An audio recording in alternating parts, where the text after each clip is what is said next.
Coach Keefe, have you ever had the challenge of trying to coach 7 guys on the roster who are 22 or younger? What is that like with all the youth that obviously has been brought onto this roster over the past 2 or 3 seasons? I have. Those guys are a joy. First of all, they're guys who love to work. They have great work ethic. They love to be in the gym. So, those guys have been tremendous. They're obviously learning and growing and going through the fire of the NBA, which is a tough task. But they haven't backed down from anything. They've been challenged by us or the team or the opponents. So I like where those guys are at and like where some of those guys are going. And they're developing, I think, the habits necessary to be consistent in the league, which is what everybody is aiming for. So I've enjoyed those guys. We got great guys, as I said before, and I love their work ethic and what they're about. All right, so if you're a Wizards fan, we're talking to the head coach, Brian Keefe.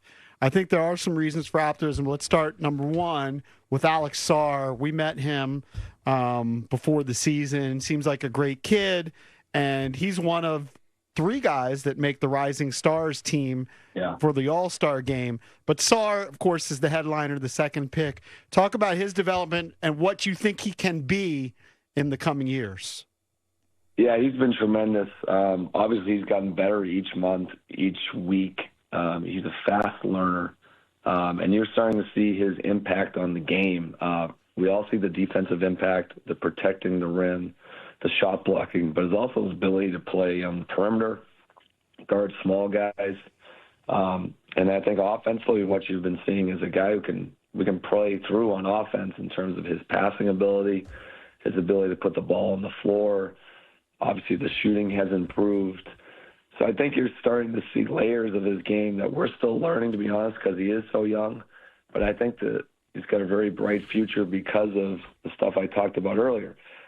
The work ethic, the time in the gym, his care for the game, the way he takes care of himself.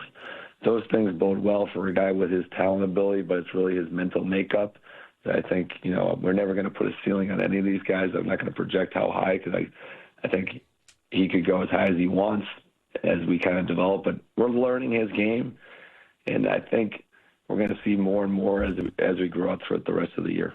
Now, he got hurt in the Dallas game, right? He hurt his ankle, and he hadn't played since. When do you expect him back?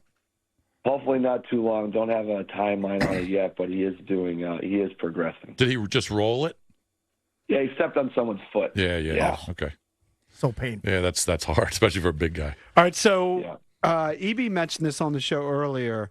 Bub Carrington's a guy, very young too, who shows a lot of promise. It seems like you moved him from the starting lineup, out of the starting lineup? Are you just trying to shake things up? What do you see from Bub?